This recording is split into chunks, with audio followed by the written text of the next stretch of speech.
quite a few people who haven't come back yet and saw the results. I'm hoping we'll have them soon and be back. But we're going to get started. I don't want to sound too repetitive, so I'm going to completely omit my line about time, and I'm going to head straight to our next panel, which is Direct versus Regional Center EB-5 Investments. This panel will be moderated by Crystal Osman. She's from Miller Mayor. We have speakers. Their names are Mona Shah. She's from Mona Shah and Associates PLLC. We have Rakesh Patel. He's from the Patel Law Group PLLC. We have Vivek Tandon, EB-5 VIX, NMS Capital. And we have Greg Hayden with us, who is from NYCRC. So we're going to get started with this panel without further ado. Can you hear me? I don't think any. There we go. Hi everyone. Very nice to see you today. I am Crystal Osman. I am a partner at Miller Mayor in upstate New York, and we do specialize, that is right, in EB-5 representation, including investors, regional centers, and projects. Given the time, I think that we will sort of dispense with more detailed introductions and just jump right into the topic. So we are here today to give you some information about the difference between direct and regional center EB-5 investments. So I think that we throw these terms around a lot, but perhaps there is still a bit of confusion about the true differences between the two categories, if you will. So just briefly, to set the stage, when we're talking about a direct EB-5 investor, the typical structure that you might see would be an investor, Joe, who starts a company in the US, a new commercial enterprise, invests $500,000 or $1 million into that new commercial enterprise, and then must employ 10 different people, 10 Harrys or Sallys or whomever, people that are documentable by forms I-9 and W-2. In the regional center context, more often what we're talking about is a regional center that might set up a holding company, a new commercial enterprise, where many investors will pool their money. And then that new commercial enterprise would then deploy the money to another entity, often an unrelated entity, the job-creating enterprise. And that particular enterprise would then create jobs, not necessarily for Harry, Joe, and Sally, but for many people, jobs that are shown by virtue of expenditure of capital, generation of revenues, things like that. So that's the basic differences between the two, but Mona, can you give us the real difference? I mean, at its core, what are we talking about when we're talking about the difference between regional centers and direct investments? Hello. Thank you, Crystal. It sounds like it's very simple, that here we have direct investments and here's regional centers, but actually there's a lot more differences. One of the main differences between a direct project, which is, actually let me take a step back. Thank you for explaining the two, Crystal, but there are actually three types of EB-5 projects that you can do. One is a regional center project, which is almost always a pooled project, and that is very much a passive investment. Another is a pooled direct, which is also considered passive, but there are examples of where it's not. And a pooled direct would be a few people who are moving forward and then putting a project in which is not a not a regional center. And the third is what's called an entrepreneurial, and that's usually a single person who's put up their own business. And that is a traditional way of EB-5. When EB-5 was brought in 1993, that's the traditional route a lot of people took to put their own project up. The other two routes were things which have developed over the period of time. So one of the main differences between the entrepreneurial pool direct and a regional center is job creation.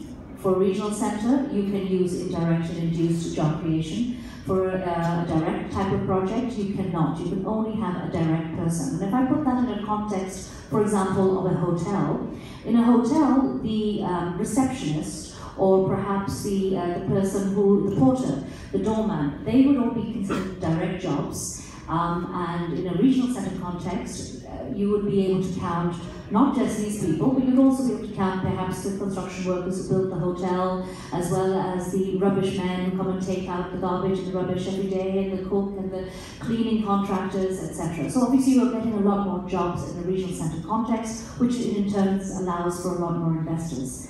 The other big difference between direct projects and regional centre projects is the corporate structure. And often, even if a project suits direct for one reason or another, you cannot do that because of the corporate structure.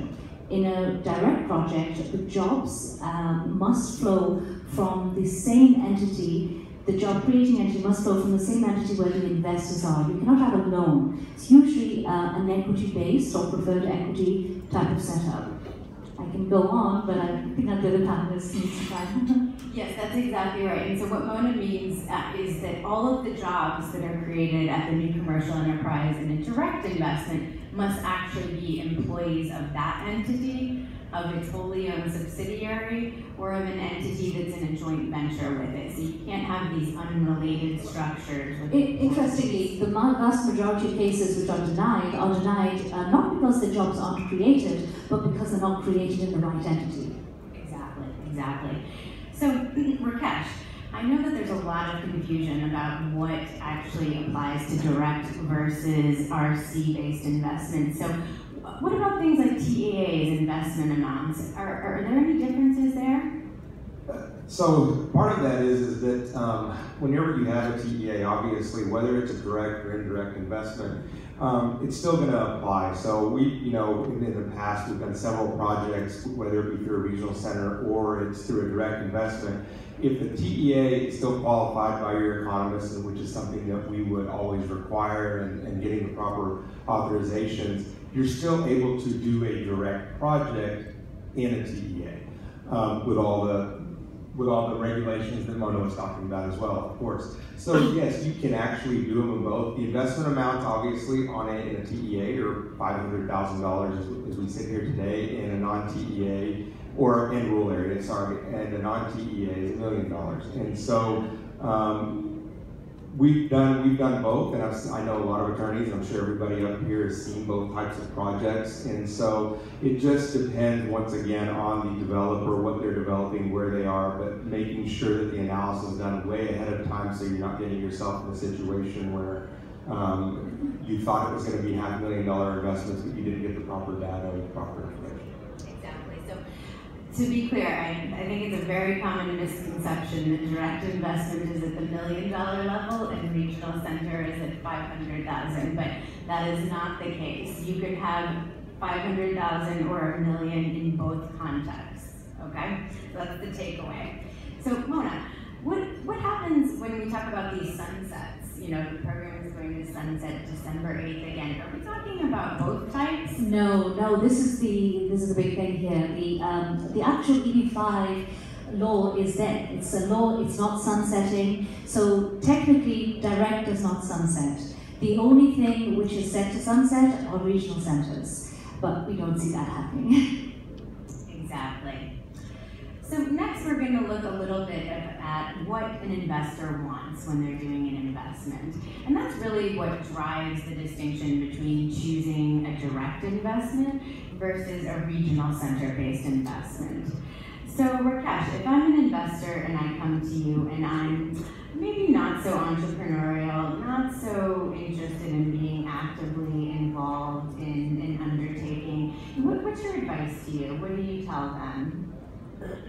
You would definitely want to advise them the differences first between the direct and indirect, and why, the pros and cons of both. But if somebody comes to you and they're really looking for their green card and they're really looking to settle in the United States for themselves and their family, and that is their main objective, regional centers are obviously going to be, for lack of better terms, the most pain-free way to do that. Because a lot of the items and places in the job creation are set in place. When you're talking about somebody that is a little bit more entrepreneurial or may have connections to people in the U.S. that are doing developments, they may be candidates for direct investment, and we've seen both, like I said, but majority of the people are looking for the ease of the process instead of having to go through running your own business and developing a new entity in the United States. So those are some of the things that we advise whenever we're looking at it, but then it also depends on the background of the individual, what country they're investing in, what relationships they have in the United States. So there's several factors that play into that. But majority of the time, if they're non-entrepreneurial and they're just going to get their green card, we're looking at regional center investments. Exactly. And I think that as well, we've had here that right now the vast majority of EB-5 investors are students. And for students, it really doesn't make sense to do an entrepreneurial. Yeah, no, that's a good point. And what about if you're someone who wants sort of, an interim investment? Maybe they don't want quite the level of passivity that comes with regional centers, but they're not quite so entrepreneurial. I know you mentioned, Mona, that we also talk about pool direct. What types of benefits might that offer individuals? This is a recent trend. I think over the last 3 or 4 years, we're seeing more and more pool direct. And here we have an instance, for example, 3 or 4 friends putting money together and purchasing a hotel. Maybe one of them really has no idea about the hospitality industry, another does, but they want to invest and they want that level of control, because we all know Indians are control freaks. So that level of control is there if it's that type of pool direct. Understood. So when we talk about doing direct versus indirect, I think there's a number of things to consider in terms of the evidence, correct? So Vivek, when we're looking at the evidence that we're submitting with an investor I-526 petition, we're looking at the business plan, how are we going about demonstrating job creation, future job creation to USCIS